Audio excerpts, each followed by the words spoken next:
While many will be sitting down to Thanksgiving meal tomorrow and giving thanks for all they have, others will commemorate the day as a National Day of Mourning because it is a painful reminder of the horrific history and oppression experienced by Native Americans. As I wrote in 2019, like so many parts of American history, the story has its least attractive features winnowed away. White people have been centered in the narrative and all atrocities have been politely papered over. What we don't discuss enough and may not even know is that after Native Americans provided the bulk of the food for the first so-called Thanksgiving meal and helped the Pilgrims in 1621, Native Americans saw their generosity return with the theft of their land, the violent genocide of their people, and gruesome attacks on their cultures. What history reveals is that rather than a story of unity and togetherness, it is a story of grave injustices. So presenting Thanksgiving as a happy and jovial time leaves out the painful truths of that story. Joining me now to discuss is the president of the North American Indian Center of Boston, Jean-Luc Pierite. Mr. Pierite, just give us an intro, a synopsis of why the story that we have been told from the times that we were children, cutting out the turkeys and coloring their tails different colors, and all the Pilgrims and the Native Americans sitting together and enjoying a meal and and being thankful to each other, how that is not a full and true story of how this holiday began. Thank you very much for having me, Charles. Yes, as a matter of fact, we're set to observe our 52nd National Day of Mourning in Plymouth, Massachusetts, in unceded Wampanoag territory.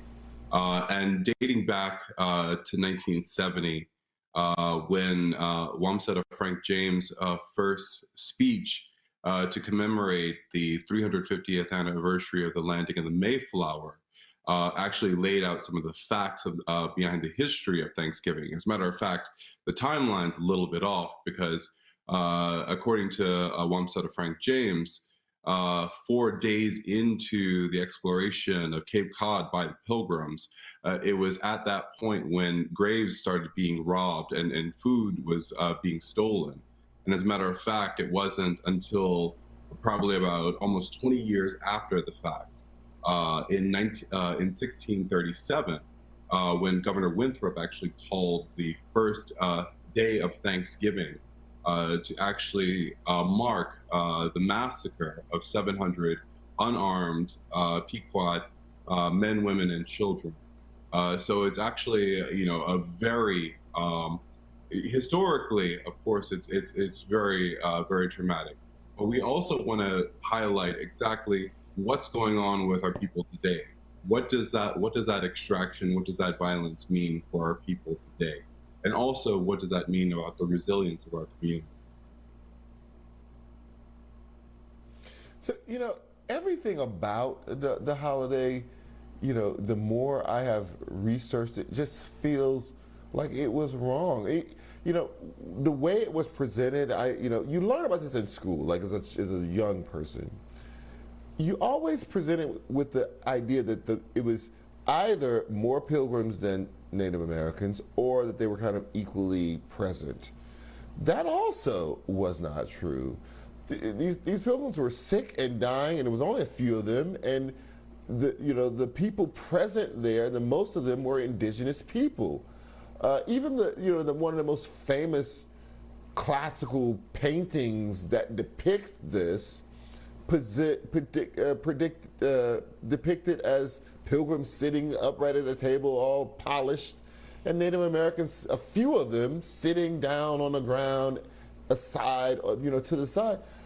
How much does this kind of imagery and kind of the kind of socialization and miseducation of our children how much damage does that actually do? It's not a benign thing if we erase it from the very moment that our children can even think about it. Yeah, as a matter of fact, I want to just kind of throw out there that it's not just for Thanksgiving, but also for Christopher Columbus Day as well for our Indigenous students who are going to these public school classrooms and actually affirming the knowledge that they're learning in their homes. We have our own history of Thanksgiving. We have our own history of what it meant to be contacted by these European explorers, invaders, or however you want to label them. But when our children do stand up in class and actually affirm the knowledge that they've heard from their parents, their grandparents, they actually get disciplined. They get sent to detention. They get suspended from school. And so it's something that actually affects, very much so our children today. But I want to kind of build off of those ideas that you were throwing out there as far as like what the state of the pilgrims were. It was actually one of my Quinawampanoag friends, Jonathan James Perry, when we were reflecting over Plymouth Rock, which is actually just a pebble in the center of a very large mausoleum that keeps it from being vandalized. He was saying, how could this ever be the marker for the oppression of my peoples?